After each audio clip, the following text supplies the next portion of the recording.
Lep pozdrav vsem skupaj. Mislim, da smo se zbrali, da smo sklepčni, da lahko pričnemo našo sejo. Torej, spoštovani državni svetniki in vabljeni na sejo, vse prav lepo pozdravljam na 20. izredni seji Komisije za lokalno samoupravo in regionalni razvoj.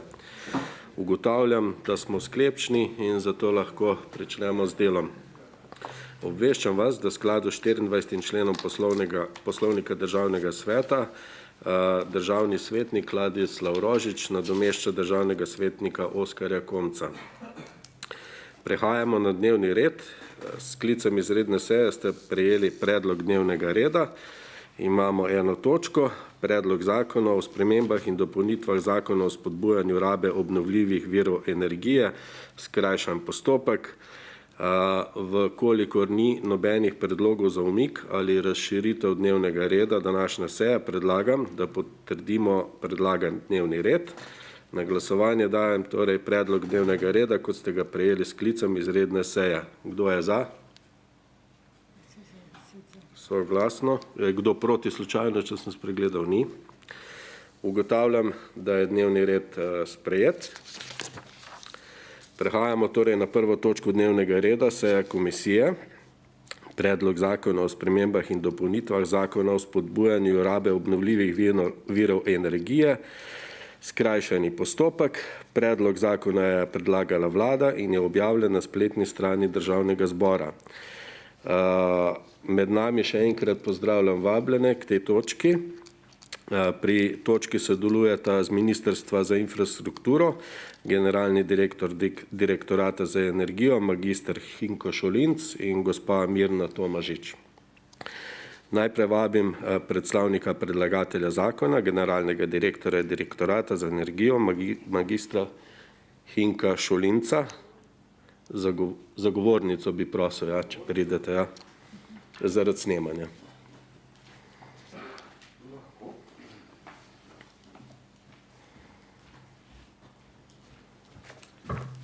Hvala za besedo.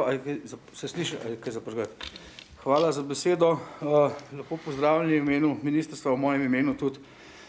Najprej, malo mi je narodno, ko spreminjamo zakon, ki bo sprejet julija in objavljen v Uradnem listu julija letos, ampak tako je. Prekradla se nam je ena nepravilen prenos direktive, oziroma nepopoln, ki ni zajel vseh malih elektrarn. Potem je ena sprememba je pa, da poenostavljamo postopke, ko pa smo že to naredili, smo pa še dodali en člen. Pa da gremo vsebinsko malo bolj podrobno. Skratka, prva sprememba, to je v 2. členu zakona, je, zakaj gre pri teh elektrarnah en širši oris. Gre za elektrarne, ki predvsem sončne elektrarne na obstoječih in tudi na novih objektih, na strehah, in direktiva evropska, ki je podlaga za sprejem tega zakona, določa, da morajo biti postopki, papirnati postopki za izdajo soglasja za priključitev takih elektrarn, da lahko trajajo do izdaje odločbe največ en mesec. Pri nas vemo vsi, da se soglasje za priključitev izdaja v upravnem postopku. Zakon o upravnem postopku, ZUP ima noter roke, ki so načeloma namenjeni zaščiti teh strank, ki poslujejo za državo oziroma z drugimi upravnimi organi. Vendar so roki taki, da 14 dni pošto lahko dviguješ v eno smer, pa v drugo smer. Direktivski rok je pa en mesec do prejema odločbe. Zato smo že v osnovnem zakonu, ki je že objavljen in ki se že uporablja, roke zupovske krajšali. Kljub temu smo pa potem v praksi na podlagi tega, kaj se na terenu dogaja, v sodelovanju z družbo SODO, sistemskim operaterjem distribucijskega omrežja, prišli do tega, da bi morali še roke v zvezi z uročanjem in predvsem pa z elektronskim uročanjem skrajšati in določiti, in to je pač ta nov odstavek v 2. členu, ki bo omogočil lažje poslovanje na eni strani distributerjem, na drugi strani seveda pa tem vlagateljem, da bodo prišli v tem zakonsko določenem roku do svoje odločbe. Zdaj, v isti luči imamo te elektrarne za samooskrbo, so po starem zakonu, pa po stari še veljavni uredbi, imajo neke pravico do tega, da se jim energija, ki jo proizvedejo, energija, ki jo kot tudi malci porabijo, obračunava na letnem nivoju, to je za njih finančno relativno ugodno in to je tudi povzročilo, ravno ta pravica je povzročila relativno dober razmah oziroma gradnjo novih sončnih elektrarn v zadnjih 2 letih, medtem ko pa nova direktiva pa pravi, da je potrebno plačati, nova direktiva o trgu z električno energijo pa določa, da je treba, da mora vsak odjemalec in vsaka elektrarna plačati vse stroške omrežja za vso energijo, ki je predana v omrežje, oziroma za vso energijo, ki je prevzeta z omrežja. Tako da tega letnega poročunavanja po letu 2023, po koncu 2023, ne bomo več smeli imeti in bojo pač morali plačevati omrežnino za vso prevzeto energijo. Tisti novi, stari bojo to pravico ohranili.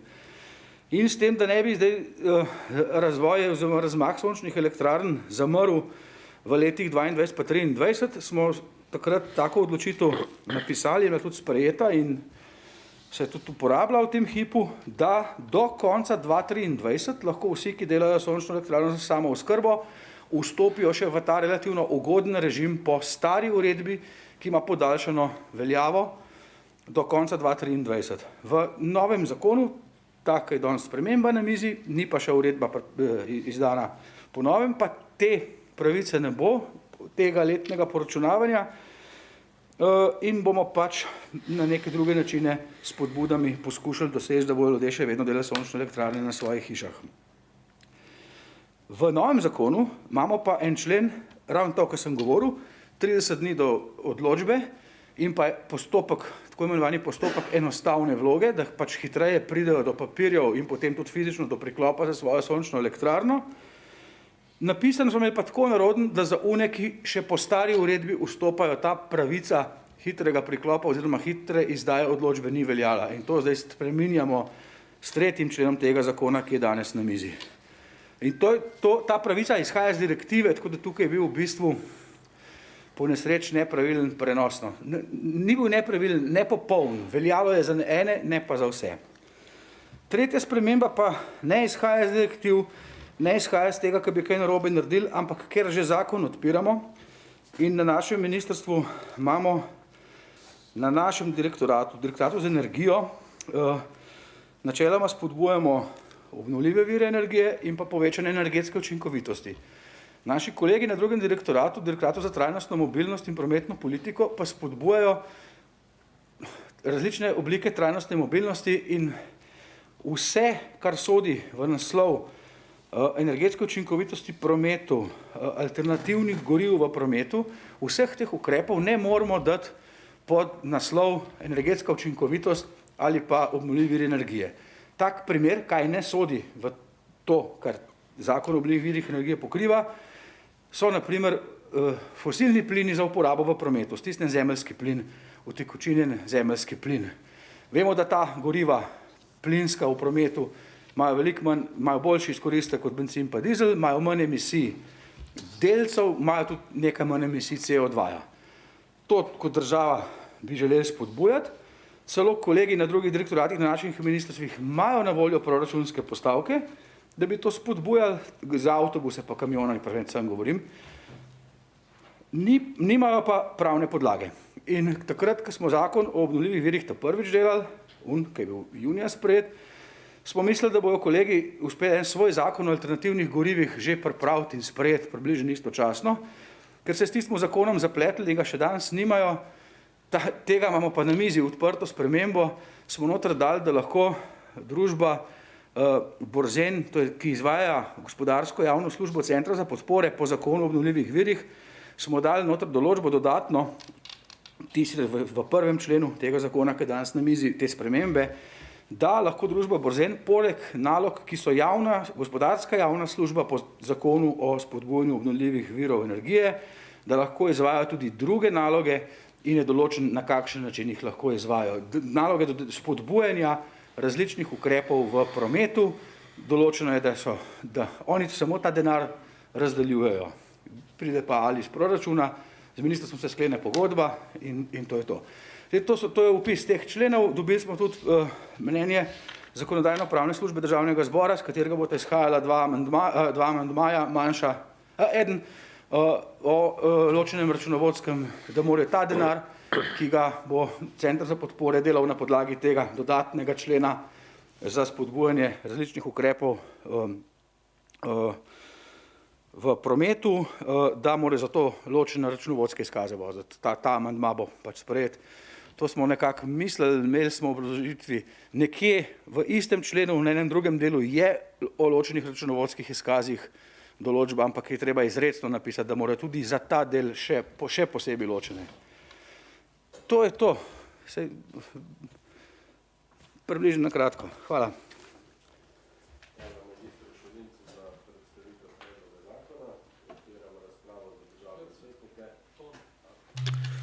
Hvala magistru Šolincu za predstavitev predloga zakona. Odpiram razpravo za državne svetnike.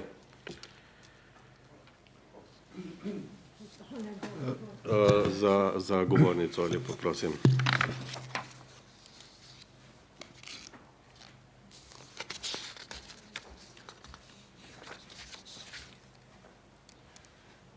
Hvala, predsednik. Spoštovani kolegi, gostje. Mene samo ena stvar zanima. Kaj to po letu 2023 finančno pomeni?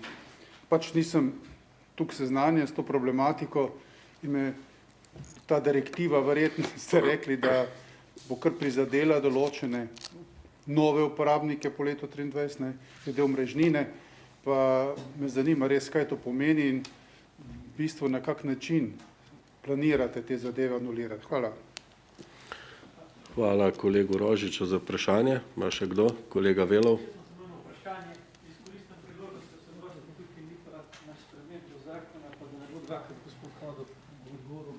Se bomo par vprašanj sprejeli, pa bomo dali potem magistru Šolincu. Jaz imam samo eno vprašanje, zdaj vnaprej se upravičujem, če bom narobe vprašal, ker to, kar bom vprašal, je na podlagi meni povedanega, nisem tega uspel preveriti ali pa znal. Zdaj, ali je možno in naj ne bi bilo, recimo, če ima nekdo hišo v Kopru, Mariboru in Ljubljani in če postavi sončne celice oziroma to elektrarno v Kopru, proizvede dovolj, da pokrije vse svoje 3 hiše. Zdaj razumem, da rabi imeti istega dobavitelja, to mi je dosti logično. Ampak nekje mi je nekdo rekel, da se to ne da, ker morajo biti znotraj nekega transformatorskega sistema. Če se lahko na to odgovori, ker če se to ne da, ok, bom najprej odgovor poslušal, ampak na prvo žogo mi ni logično. Smo v isti državi, ne nazadnje smo na enem planetu in namen je, da proizvedemo obnovljive in energijo obnovljivo na način, da ne onesnažujemo okolja. Zakaj se to ne bi dalo urediti, če se seveda ne da? Hvala. Hvala, kolega Velov. Želi še kdo od državnih svetnikov besedo? Ugotavljam, da ne želi nihče več razpravljati. Na koncu bi dal še enkrat besedo predstavniku Ministrstva za infrastrukturo. Če želi podati. Izvolite, magister Šolinc, beseda je vaša. Ja, hvala za vprašanje. Jaz seveda želim podati, ker je situacija malo komplicirana, pa ne želimo, da je čim bolj transparentna, ker želimo, da bo čim več ljudi dali sončne elektrarne svoje strehe. Tako do konca 2023, kot tudi po tem letu. Zdaj tako, ta stara uredba, ki še velja, uredba o samooskrbi z električno energijo, dovoljuje, da se tako električna energija kot omrežnina in vse dajatve, tudi trošarina, obračunavajo na letnem nivoju. Kaj to pomeni? Avgusta dopoldne imaš elektrarno na strehi, pa si 14 dni na morju, doma ne porabiš nič, gre vse v omrežje. Novembra zvečer imaš prižgane luči, pralni stroj, po možnosti toplotno črpalko, sončna elektrarna ne da nič iz sebe, vse vzameš z omrežja. In zdajšnji način omogoča, da se to na letnem nivoju poračuna in da plačaš tako energijo, kot vse dajatve, omrežnino, trošarino, na tisto, kar si na letnem nivoju na konc leta po poračunu vzel z omrežja. To je ta način, ki ga čim dlje skladno z direktivo pač poskušamo ohranjati pri življenju in ga ohranjamo pri življenju. V to bom vpletel že kar drugo vprašanje. Ta uredba, stara še veljavna, ki se uporablja, ne velja več, po novem zakonu se pa uporablja, da bom pravilno povedal, ta ima noter žal omejitev na eni transformatorski postaji, vkolikor gre za skupnostno elektrarno. Skupnostna elektrarna je to, da imaš, ni pomembno, ni važno, da si lastnik vseh 3 hiš. Lahko so to popolnoma ločene fizične ali pravne osebe. Eden ima pač možnost, da elektrarno postavi na svojo streho, ker je streha južno obrnjena, osončena in tako naprej. Drugi ali živi v bloku ali ima hišo tako, da je v senci od hriba, se lahko združita in si tisto energijo po ključu delita in tako, kot sem rekel, poračunavata. Žal je v tej uredbi, ki se še uporablja, omejitev na eno transformatorsko postajo noter. To je to. Kaj bo pa potem? Potem pa ne bo več tega letnega poračunavanja. Za energijo je potem stvar dogovora z dobaviteljem. A se bo tak lastnik elektrarne, ki jo bo zgradil in šel v novi sistem, enkrat aprila 24, na primer, kako se bo dogovoril z dobaviteljem, a bo dobavitelj njegove viške, tisto, kar bo šlo fizično v omrežje avgusta, vzel, kako bo za energijo, je stvar dogovora, to je tržno, medtem ko pa za omrežnino je pa treba za vsako kilovatno uro bo treba plačati omrežnino, trošarino in za vsako kilovatno uro, ki bo prevzeta in za vsako, ki bo oddana. Da bo stvar še vedno finančno zanimiva za investitorje, bomo povišali to, bomo uporabili izraz subvencijo ob investiciji, ko elektrarno zgradiš. Trenutno je ta subvencija na voljo samo za fizične osebe, samo za občane, na ekoskladu in sicer v znesku 200 € na kilovat inštalirane moči. Po takrat, ko bomo pa pač to ugodnost poračunavanja na letnem nivoju, ko se bo prenehala, bo pa subvencijo dodeljeval Center za podpore, ti že prej omenjeni, ki izvaja javno službo za spodbujanje obnovljivih virov energije, in bomo pač to subvencijo vzdignili, ne znam povedati toliko, da bo investicija še vedno zanimiva. Zakaj pa ne znamo naprej tega zračunati? Zato, ker ne vemo, kakšne bodo razmere na trgu, ne vemo, kakšne bodo cene sončnih elektrarn čez 2 leti. Takrat bomo zračunali nekako pomoči Centra za podpore in pa ob napovedi Agencije za energijo, da bo cena taka, da bo še vedno za investitorje zanimiva. No in tudi po tej novi shemi takrat ne bo več omejitve na eno transformatorsko postajo, ampak bo to veljalo za celo Slovenijo. Ob tem pa lahko imaš vikend v Kopru pa stanovanje v Ljubljani v bloku, kot isti lastnik, lahko pa je to tudi energetska skupnost, tudi če niso odjemalci povezani lastniško. Mislim, da sem na oboje odgovoril. Hvala. Hvala magistru Šulincu za dodatne pojasnitve. S tem zaključujem razpravo in prehajamo na glasovanje. Želi kdo obrazložiti svoj glas? Vidim, da ne. Na glasovanje dajem predlog zakona o spremembah in dopolnitvah zakona o spodbujanju rabe obnovljivih virov energije. Kdor podpira predlog zakona, glasuje za, kdor je proti, glasuje proti. Kdo je za? Vsi za, soglasno. Ne bom niti vprašal, če je kdo proti. Na podlagi upravljenega glasovanja in razprave bomo pripravili mnenje komisije ter ga poslali odboru Državnega zbora za infrastrukturo, okolje in prostor, ki ima nujno sejo v ponedeljek 15. novembra ob 8:30 jutraj. Določiti moramo še poročevalca. Želi biti kdo poročevalc, kdo v Ljubljani? Ali pripustite to častno nalogo meni? Hvala lepa za zaupanje. Vabljenim k tej točki se zahvaljujem za sodelovanje na seji. S tem zaključujem to točko dnevnega reda ter 20. izredno sejo Komisije za lokalno samoupravo in regionalni razvoj. V ponedeljek pa se vidimo ob 14. uri na 74. redni seji naše komisije. Hvala lepa vsem skupaj in lep vikend.